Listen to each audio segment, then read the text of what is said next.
Britons would vote to leave the EU again if given the chance, according to a new poll, in a bitter blow to Remainers. The survey, conducted by the Sunday Mirror, found 50.4% of the population would vote for Brexit versus 49.6% who want to remain in the EU.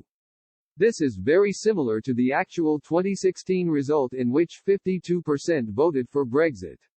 The poll also found 8 out of 10 voters still hold the same views on the EU they did in 2016.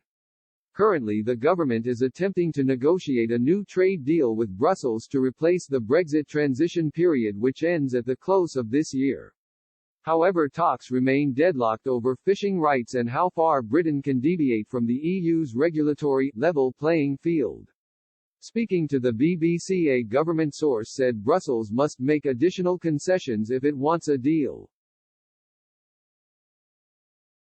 They commented, "We need to get any deal right and based on terms which respect what the British people voted for."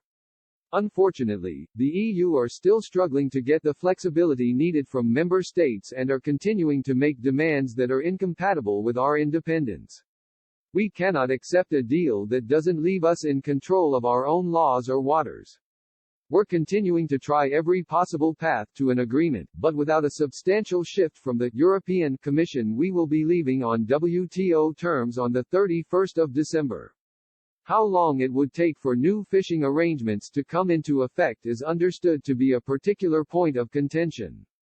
Currently, the majority of fish caught in UK territorial waters are taken by non-British vessels. A number of EU member states are demanding continued access to British waters as part of any new agreement. Though Britain formally left the EU in January, it remains in a transition period until the end of the year. During this time, the UK remains a member of the European single market, allowing frictionless trade. However, in return, Britain still has to pay into the EU budget and implement many rules made in Brussels. Unless a new trade deal is agreed, the UK and EU will trade on World Trade Organization terms from the new year. This will mean extra tariffs on trade between Britain and the EU, potentially causing some prices to rise.